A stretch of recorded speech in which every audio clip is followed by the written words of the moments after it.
Hi friends, welcome to our channel. ఈరోజు మనం ఈ వీడియోలో భాగంగా నీటి మొక్కల గురించి కొన్ని విషయాలు తెలుసుకుందాం ఫ్రెండ్స్. నీటి మొక్కలు నీటిలో లేదా నీటి అంచులలో మాత్రమే పెరుగుతాయి. వీటిని జీవించే విధానాన్ని బట్టి పలు రకాలుగా వర్గీకరించవచ్చు.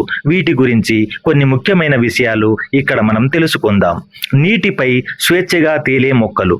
ఈ మొక్కలు మట్టితో సంబంధం లేకుండా నీటి ఉపరితలంపై తేలుతూ ఉంటాయి. వీటి వేర్లు నీటిలో ఉంటాయి, కానీ అడుగున మట్టిలో పాతుకుపోవు. ఉదాహరణకు అంతర తామర, పిస్టియా మరియు ఉల్పియా.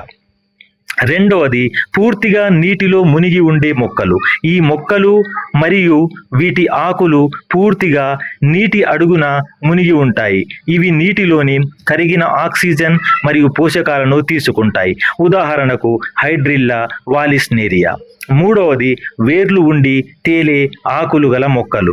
ఈ మొక్కల వేర్లు నీటి అడుగున మట్టిలో పాతుకుపోయి ఉంటాయి, కానీ వాటి కాడలు పొడవుగా ఉండటం వల్ల ఆకులు మరియు పువ్వులు నీటి ఉపరితలంపై తేలుతూ ఉంటాయి.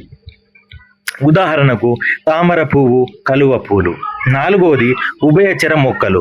ఈ మొక్కలు పాక్షికంగా నీటిలోను, పాక్షికంగా నీటి బయట, నేలపై లేదా గాలిలో పెరుగుతాయి. ఉదాహరణకు సాజిటేరియా మరియు రాన్కులస్.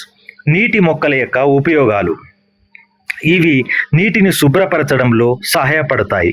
చేపలకు, ఇతర జలచరాలకు ఆవాసాన్ని మరియు ఆహారాన్ని అందిస్తాయి. తామర వంటివి ఆక్సిజన్ను విడుదల చేసి నీటి నాణ్యతను పెంచుతాయి. పర్యావరణ సమతుల్యతను కాపాడటంలో కీలకమైన పాత్ర పోషిస్తాయి. ఫ్రెండ్స్, ఇలా చక్కటి పరిజ్ఞానం కొరకు నీటి మొక్కల గురించి మనం అధ్యయనం చేయవలసినటువంటి అవసరం ఉంది. ముఖ్యంగా చెరువులలో మరియు కొలనులలో, అక్కడక్కడ నీరు బాగా నిల్వ ఉండేటువంటి ప్రదేశాలలో ఈ నీటి మొక్కలు ఎక్కువగా మనకు ఈ ఆవాసంలో మనకు అవపడతా ఉంటాయి. ఫ్రెండ్స్, ఇటువంటి విషయాలు తెలుసుకున్నట కొరకు, మంచి మంచి విషయాలు నేర్చుకున్నట కొరకు, విద్యా సంబంధమైనటువంటి విషయాల కొరకు, వాటిని తెలుసుకోవడం గురించి మరియు నేర్చుకోవడం గురించి నా యొక్క ఛానల్ను సబ్స్క్రైబ్ చేయండి ఫ్రెండ్స్. అదే మాదిరి అందరూ కూడా సపోర్ట్ చేయండి ఫ్రెండ్స్. ముందు భవిష్యత్తులో మంచి మంచి సబ్జెక్ట్ విషయాలతోటి మనం ఛానల్లో ముందుకు రావడానికి ప్రోత్సహించండి మరియు మనకు అన్ని విధాలుగా సాయం చేయండి. కంపల్సరీ ప్రతి ఒక్కరు కూడా సబ్స్క్రైబ్ చేయండి ఫ్రెండ్స్. ముఖ్యంగా మన యొక్క వాతావరణంలో అన్ని జీవులు, అన్ని మొక్కల గురించి కంపల్సరీగా మనము ప్రతిరోజు వీడియోలు చేయడం అయితే నేడు జరుగుతూ ఉంది. సపోర్ట్ చేయండి, సబ్స్క్రైబ్ చేయండి. Thank you friends, thank you, మరోసారి థ్యాంక్ యూ.